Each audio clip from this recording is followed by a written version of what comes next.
الفريق الاشتراكي، فليتقدم النائب المحترم. شكرا سيدة الرئيسة. سيدة الوزيرة، نسائلكم اليوم حول مآل ملف الغازات السامة المستعملة من طرف الاحتلال الإسباني ضد المقاومة الريفية بقيادة محمد بن عبد الكريم الخطاب.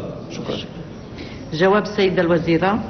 شكرا سيدة الرئيسة، شكرا سيد النائب المحترم. بطبيعة الحال هذا موضوع وطني، موضوع جد حساس، لابد أن نتعامل معه بروح المسؤولية بدون مزايدات.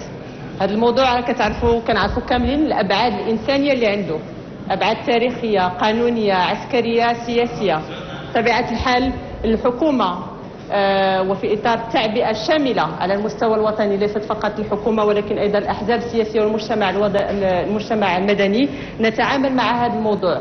نحاول أن نتعامل معه أيضا في إطار العلاقات الحقيقة المتميزة القائمة الآن مع الدولة الإسبانية، في إطار أيضا الحوار البناء المفتوح الآن مع الدولة الإسبانية. نحاول أيضا ونطالب إسبانيا، قام المغرب بمطالبة إسبانيا بقراءة موضوعية لهذا الملف اللي هو من مخلفات الاستعمار مع الأسف.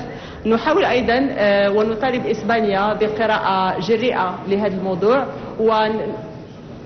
يعني المفاوضات قائمة من أجل الحصول على حل دائم لهذا. شكرا سيدة الوزيرة، انتهى الوقت. تعقيب السيد النائب. شكرا السيدة الوزيرة.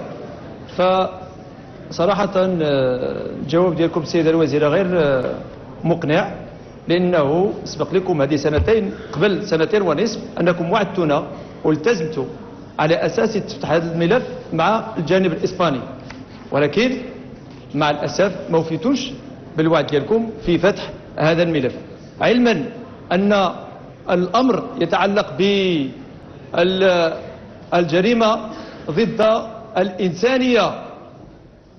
وكذلك السيدة الوزيرة الأمر يتعلق بآلاف ديال الضحايا والشهداء من أجدادنا الذين سقطوا غدرا في هذه الجريمة الشنعاء التي ما زالت آثارها قائمة إلى يومنا هذا بسبب الانتشار الواسع للأمراض السرطانية التي تفتك بسكان المواطنين أو بسكان هذه المنطقة. شكرا سيد النائب. شكرا.